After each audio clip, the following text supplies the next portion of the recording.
The Burgher and the Pauper Part 2.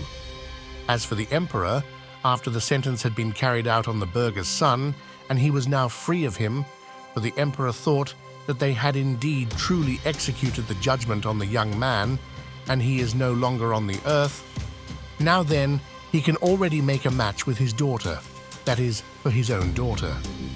They began proposing matches to her with this king and with that king, and he made her a court in the appropriate way, and she remained there.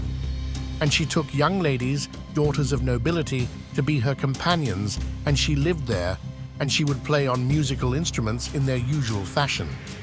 And she had very expert knowledge of the wisdom, chokhmah, of song, that is, the chokhmah to speak very beautiful lyrics with great chokhmah, and with skillful artisanship, she made a place for him to come to, that is, he who wants to marry her, and stand facing her and say a song, that is, a song of desire, just as a desirer speaks to his desired, that is, words of love. To some of them she sent a reply through her ladies, also with a song and with affection. And when she showed her face, people would fall down due to enormous beauty, and some were left weak, and some became insane on account of lovesickness due to her great beauty, which was very, very extraordinary. And nonetheless, even though they became insane and were left weak, despite this, kings would still come to be matched with her, and she gave them all the same answer, as above. And the Burgher's son remained in that same place, and he made himself a place to dwell in, and he lived there. And he too could play and knew the wisdom of song. He selected wood out of which musical instruments can be made, and he made himself instruments, and from the veins of animals he made strings. Thus he would musically accompany himself. And he went and took the note and made a sign on a tree, and made a place there in the tree, and hid the note there, and he dwelled there for some time. One time there was a great storm wind, and it broke all the trees that were standing there. He could not recognize the tree where he had hidden the note, but when the trees were standing in their place, he had a sign to recognize, but now that they had fallen, the tree became mixed among the other trees, which were very numerous there. He could no longer recognize the particular tree, and it was impossible to split open all the trees and look for the note, for there were very many trees. He cried exceedingly and was extremely sad, and he realized that if he would stay there, he would certainly become insane on account of great anguish that he had. He came to the decision that he must go further away, and whatever should happen to him, let happen. Go away he must, for he is anyway in great danger due to severe anguish. So he got some meat and fruit into a sack and went wherever he would go. And he made signs in the place from which he left, and he went along until he reached a settled area. He asked them, "What land is this?"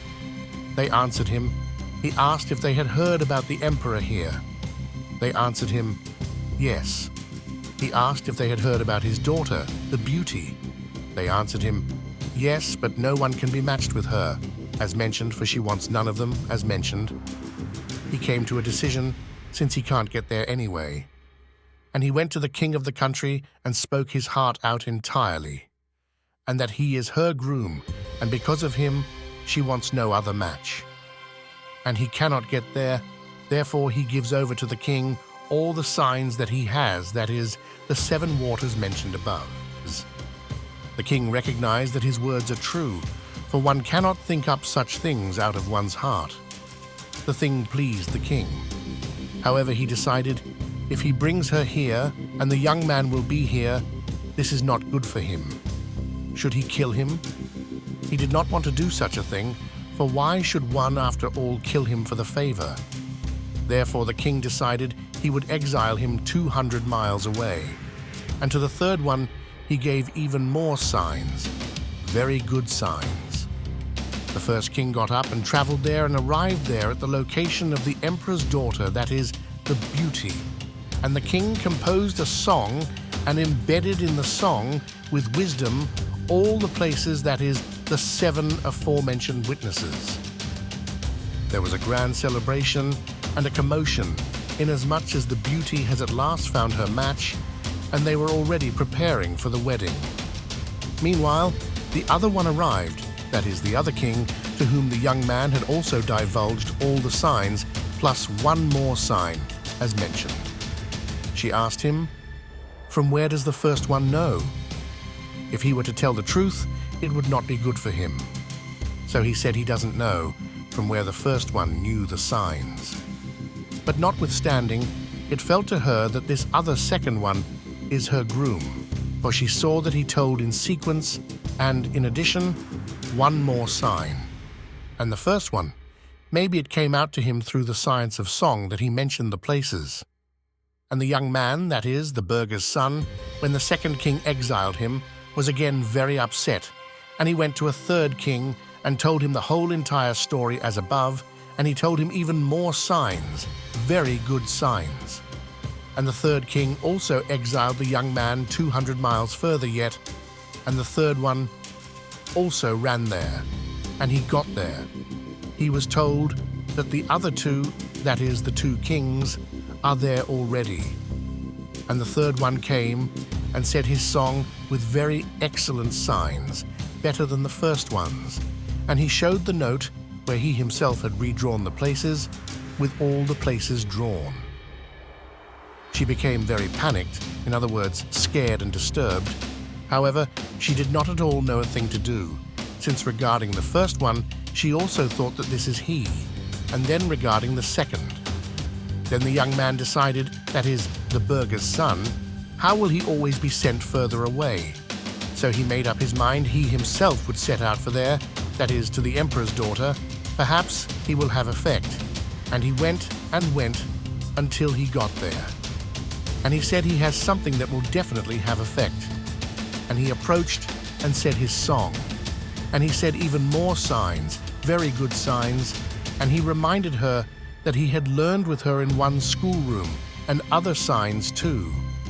But she did not regard this at all, and the first three kings certainly also had to say some reasons for not having the note.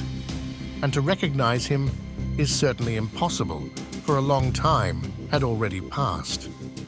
So she already no longer wanted to regard any signs at all until the writing of her own hand is brought. And the young man, that is, the Burgher's son, decided he can make no delay whatsoever here. In other words, he cannot tarry here, for it may become known that he is here. The emperor will kill him, as mentioned. As he made up his mind, he would again return back to his spot in the wilderness where he was before, and there he would live out his life. And he went and traveled to get to that wilderness, and he arrived there at the wilderness. Meanwhile, as the above was all happening, very many years went by, and it remained in the young man's mind that he should sit away there in the wilderness and live out his years there. According to how he had evaluated the entire mortal life on earth, it was clear in his mind that it is good for him to live out his years here in the wilderness. And he lived there and ate from the fruits, etc., as mentioned. Now, on the sea was a murderer, and the murderer heard that there exists such a beauty on the earth. He wanted to abduct her even though he did not need her since he was a eunuch. He only wanted to grab her in order to sell her to some king. He'll get a great deal of money for her. And he made golden birds, and they were made with craftsmanship so that one would think they live. They were just like living birds in nature. And the murderer went off with all this to the land where the aforementioned emperor's daughter was. And he came to the city where she was, and he brought himself to a standstill with the ship in the sea, and anchored the ship, and made himself out to be big merchant. People would go to him to buy expensive wares, and he stayed there a while, a quarter year and longer, and people always carried off beautiful wares that they bought from him.